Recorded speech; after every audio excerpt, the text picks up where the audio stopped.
Bienvenue sur France 24, merci d'être avec nous. Voici nos titres. Le Hamas n'acceptera pas les conditions d'Israël pour une trêve. Déclaration de Khaled Meshal, le chef en exil du mouvement, lors d'une réunion des dirigeants arabes à Doha, au Qatar.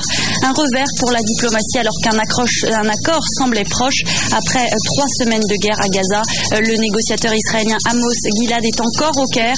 Pour l'instant, sur place, les combats se poursuivent dans la bande de Gaza. Un président chasse l'autre. Barack Obama sera intronisé dans 4 jours et George Bush fait lui ses adieux après 8 ans à la Maison Blanche. Il y a des choses que je ferais différemment si j'en avais la possibilité. C'est ce qu'a déclaré le président sortant qui a bien entendu défendu son bilan. Un Airbus A320 de la compagnie aérienne US Airways avec 155 personnes à bord a bien failli s'écraser en plein Manhattan. Le pilote a réussi à poser l'avion in extremis sur les eaux de l'Hudson River. Tous les passagers ont survécu au crash et ont pu être évacués. Airbus envoie des enquêteurs sur place.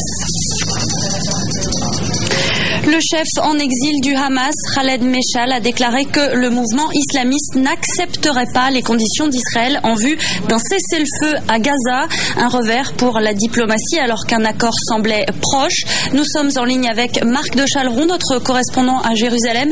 Marc, est-ce que cette déclaration du Hamas veut tout simplement dire que concrètement c'est retour à la case départ ? Écoutez, non, il faut être très prudent avec cette déclaration de Khaled Meshal qui reprend, c'est vrai, un ton qui semble a priori assez inflexible et qu'on avait eu tendance à oublier ces derniers temps puisqu'on parlait plus d'initiatives diplomatiques et du plan égyptien au Caire. Malgré toutes les destructions à Gaza, nous n'accepterons pas les conditions d'Israël en vue d'un cessez-le-feu. C'est vrai que ces propos semblent assez irréductibles. Ceci dit, il faut être très prudent. Il y a 3 interprétations en fait possibles à cette déclaration assez choc de Khaled Meshal. Tout d'abord, elle a été prononcée à Doha, au Qatar, où se tient donc un sommet arabe qui réunit en fait les principaux soutiens du Hamas parmi les pays arabes. Et peut-être que Khaled Meshal, devant cet auditoire acquis à sa cause, s'est un peu emballé et a voulu faire excès de rhétorique. Il y a une autre interprétation, c'est la fracture dont on parle beaucoup entre le Hamas de Damas et le Hamas de Gaza. Le Hamas de Gaza est en ce moment en Égypte et négocie directement avec les Égyptiens et peut-être est-il plus enclin à écouter et à prendre en compte la réalité sur le terrain. Peut-être est-il plus enclin à un cessez-le-feu. C'est difficile à dire, difficile de savoir comment il va réagir à cette phrase de Khaled Meshal. Et puis enfin, il y a aussi une interprétation qui voudrait dire que Khaled Meshal en fait essaye de clamer victoire. Peut-être va-t-il accepter un cessez-le-feu, mais tout simplement pas aux conditions d'Israël. Il veut simplement montrer que le Hamas ne se plie pas à Israël, car le Hamas existe toujours à Gaza. Et donc, pour Khaled Meshal, c'est une condition suffisante pour dire nous avons gagné. Mais cela ne voudrait pas dire, dans ce cas-là, qu'il n'y aurait pas de cessez-le-feu. Marc, le président syrien Bachar el-Assad a appelé à Doha également les pays arabes ayant des relations diplomatiques à Israël à fermer leurs ambassades et à rompre tout contact avec l'État hébreu. Encore une déclaration forte. Oui, effectivement, et cela rentre encore une fois dans le contexte de cette réunion arabe au Qatar, qui réunit, je vous l'ai dit, un peu tous les pays qui soutiennent en fait traditionnellement le Hamas parmi les pays arabes. C'est un contre-sommet, une contre-offensive en fait de la part de ces pays-là.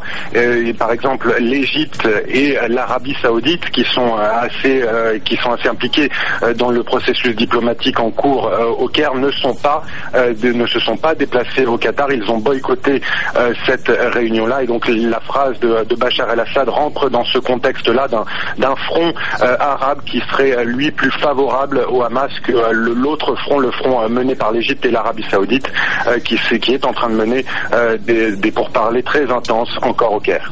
Merci beaucoup Marc de Chaleron pour votre analyse en direct de Jérusalem. À Gaza, ils sont des milliers à participer aux funérailles de Saïd Siam, un chef de premier plan du mouvement islamiste palestinien, tué hier dans un raid aérien israélien. Il sera enterré au cimetière des Martyrs, dans le nord de la ville, où sont enterrés d'autres chefs du mouvement tués par Israël, comme son fondateur Ahmed Yassine. Et sur le terrain, Israël multiplie ses attaques à Gaza au lendemain de l'élimination donc de ce chef du Hamas. À Gazaville, les combats se poursuivent. À ce jour, la guerre a fait plus de 1100 morts. Alors qu'une perspective de trêve se dessine, les armes ne se sont pas encore tues. Aux premières heures du jour, d'épaisses fumées blanches s'élevaient dans le ciel de Gaza. Après une incursion de 24 heures, les chars israéliens se seraient retirés du sud-ouest de la ville de Gaza. Dans les décombres, 23 cadavres ont été découverts, victimes des violents combats qui se sont déroulés hier. Car la violence était encore montée d'un cran jeudi. Des obus israéliens ont frappé le QG des Nations Unies à Gaza, ainsi qu'un hôpital et un bâtiment abritant des médias. Les raids israéliens ont tué le ministre de l'Intérieur de Gaza, Saïd Seyam, un coup dur pour le Hamas. Devant les rares hôpitaux, le ballet macabre se poursuit. Jeudi, une cinquantaine de Palestiniens ont trouvé la mort. Au total, depuis le début de l'offensive le 27 décembre, plus de 1100 Palestiniens ont été tués, pour moitié des civils. Les tirs de roquettes du Hamas se poursuivent. L'une des explosions, à Beersheva, a été filmée par un Israélien, témoin de la scène. Jeudi, une vingtaine de roquettes ont touché le sud de l'État hébreu, blessant 10 personnes. Le Hamas a appelé les Palestiniens à une nouvelle journée de la colère ce vendredi. Dans les prochaines heures, de nouvelles manifestations anti-israéliennes devraient avoir lieu en Cisjordanie. Israël a bouclé le territoire pour 48 heures. Alors nous sommes en ligne avec Emmanuel Nachon du ministère israélien des Affaires étrangères. Monsieur Nachon, est-ce qu'il y a encore un espoir de cesser le feu après les déclarations de Khaled Meshal ? Oui, tout à fait, parce que Khaled Meshal n'est pas vraiment un acteur dans les efforts diplomatiques qui ont lieu ces derniers jours. Ce sont des efforts qui ont lieu à Washington et au Caire, et nos interlocuteurs sont les États-Unis, l'Égypte et d'autres pays encore. Le but, effectivement, est d'arriver à un cessez-le-feu assez rapide. Monsieur Meshal, qui est à Damas, a la vie relativement facile dans le sens où il peut se permettre de se battre jusqu'à la dernière goutte de sang de ses combattants qui se trouvent à Gaza, mais il n'est pas vraiment un partenaire de cette négociation.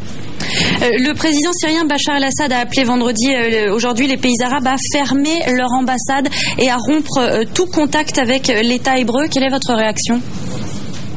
Bon, et il est bien évident que M. Assad n'est pas un ami d'Israël. La Syrie et Israël ne sont pas vraiment en relation amicale, et je suppose que c'est la raison de cet appel de M. Assad, qui malheureusement ces dernières années s'est transformé au fur et à mesure en marionnette iranienne, ainsi de même que le Hezbollah au Liban et le Hamas dans la bande de Gaza. Merci beaucoup Monsieur Nachon d'avoir été avec nous pour France 24. Du Proche-Orient et de Gaza, il en a été beaucoup question lors des vœux au corps diplomatique de Nicolas Sarkozy depuis l'Elysée aujourd'hui. L'occasion de dévoiler son calendrier international, et il a beaucoup parlé d'économie et de la crise. Il souhaite qu'un cours moyen acceptable du pétrole soit garanti. Et saisissons ce moment pour tendre la main aux pays producteurs de pétrole. Alors que le pétrole est à $45 le baril de Brent, pour leur dire que nous, les pays développés, nous sommes d'accord pour voir avec les pays producteurs comment leur garantir un niveau moyen acceptable pour eux de cours de pétrole. Et nous aurons plus de chances, mesdames et messieurs, d'être entendus si nous faisons cette démarche alors que les cours sont bas, plutôt que de la faire uniquement quand les cours sont hauts.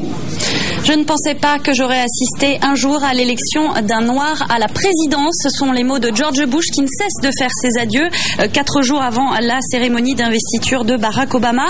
George Bush qui défend son bilan. Je vous propose de l'écouter.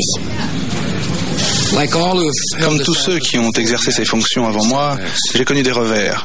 Il y a des choses que je ferais différemment si j'en avais la possibilité. Mais j'ai toujours agi avec les intérêts de mon pays en tête.